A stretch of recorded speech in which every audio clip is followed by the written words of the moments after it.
நம்ம திருநெல்வேலி ட்ரேட் சென்டர்ல 9வது பொருணை நெல்லை புத்தகம் திருவிழா போட்டிருந்தாங்க. இங்க ஒரு சில புக்ஸ் எனக்கு ரொம்ப பிடிச்சிருந்துச்சு. அதெல்லாம் என்னென்னு உங்களுக்கு காட்டுறேன் வாங்க.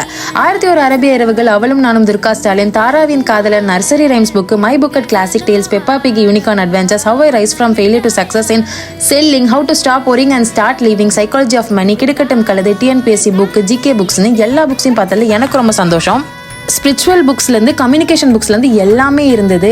இது மட்டும் இல்லாமல் குழந்தைகளை வளர்க்க சுடுகோ புக்ஸு, அது மட்டும் இல்லாமல் லைஃப் ஆஃப் கேம்ஸோடது, ரத்தன் தாத்தாவோடது, இங்கே புத்தகதான பெட்டின்னு சொல்லி நம்மளால் முடிஞ்ச ஃபன் போடுற மாதிரியான இதுவும் இருந்தது. பகவத்கீதை இருந்தது. ஓரளவு என் மனசுக்கு ரொம்ப பிடிச்ச மாதிரியான புக்ஸ் எல்லாம் பார்த்ததுல எனக்கு ரொம்ப சந்தோஷம். எனக்கும் சரி என் குழந்தைங்களுக்கும் சரி பிடிச்ச மாதிரியான புக்ஸை நான் வாங்கிட்டு வந்துட்டேன். குழந்தைங்களுக்கு ரொம்ப இன்ட்ரெஸ்டிங்காக இருக்க மாதிரி மேஜிக் புக்ஸ் ஃபார் கிட்ஸும் பார்த்தேன். அண்ட் அது இல்லாமல் சிவன் ராத்திரி வரனால நிறைய பேர் இந்த சிவன் ஸ்லோகா புக்ஸ் வாங்குறாங்க. நானும் அதில் ஒன்று வாங்கினேன்.